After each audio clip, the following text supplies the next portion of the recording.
It's come to be suspected nowadays that if a wrestling company is going to put on a pay-per-view, that their following show would generally be a real good one, as it focuses on kind of winding down certain rivalries from the pay-per-view before, and most of the time, pay-per-view itself escalates what could be new rivalries in the wrestling business.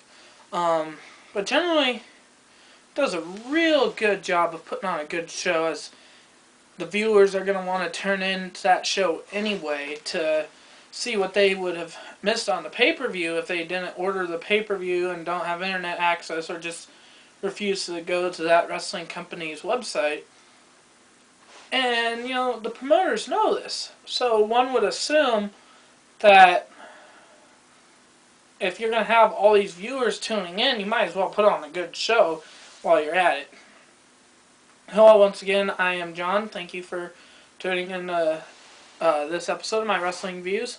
This episode's focusing on Impact from, it would be the 9th of December 2010, this last Thursday.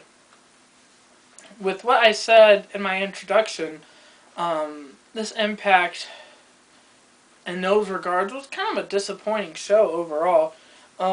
Definitely focusing on the knockouts of TNA more than anything else. And I'll get more into that in a second here, but at Final Resolution, the Sunday prior to this, it was Matt Morgan facing Jeff Hardy for the TNA World Heavyweight Championship with Mr. Anderson as a special referee.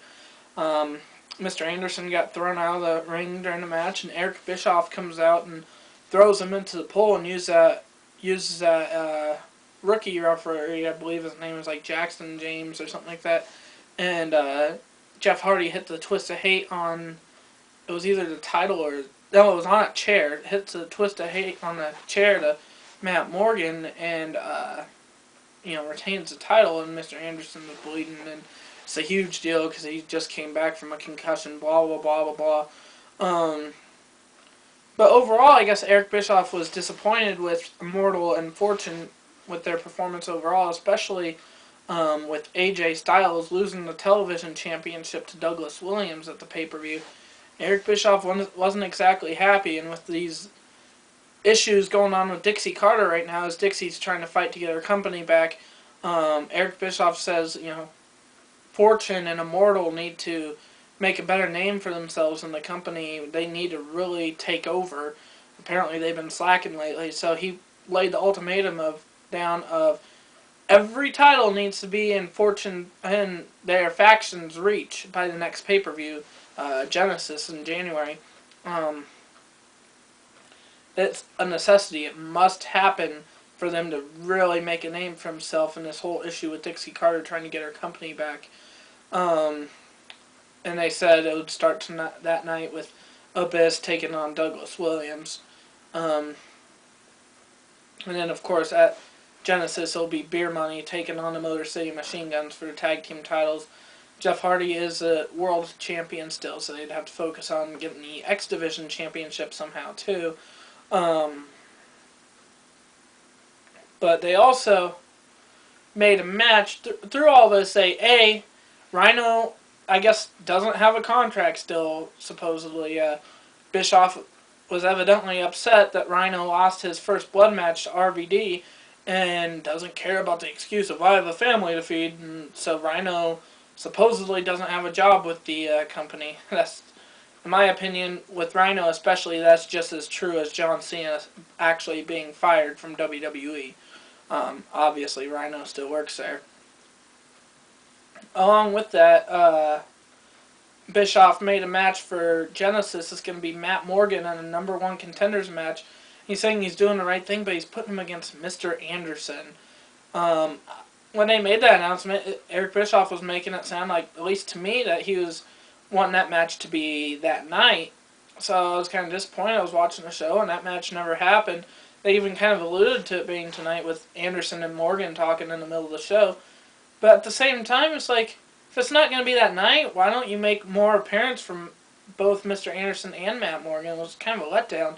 And that was honestly one of the biggest reasons why I was not a big fan of this last Thursday's TNA.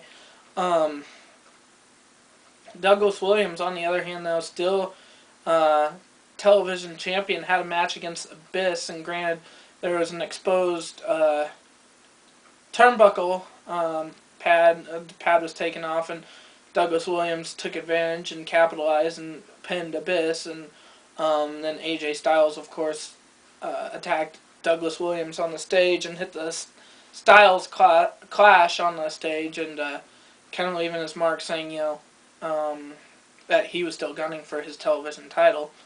But that was that. The Dudleys, or Team 3D, sorry, still having a dispute, and apparently Brother Ray is trying to find a new Devon, and it's not working. I don't know. That storyline, if you know me at all, it's definitely not my favorite. I don't know. I'm still thinking it's just they need to find something new for Devon and Bubba Ray to do, and so, hey, let's have them fight each other. Them as singles wrestlers, I don't know, it doesn't really go too well over with me. But the main focus of the night actually went to the knockouts, like I said.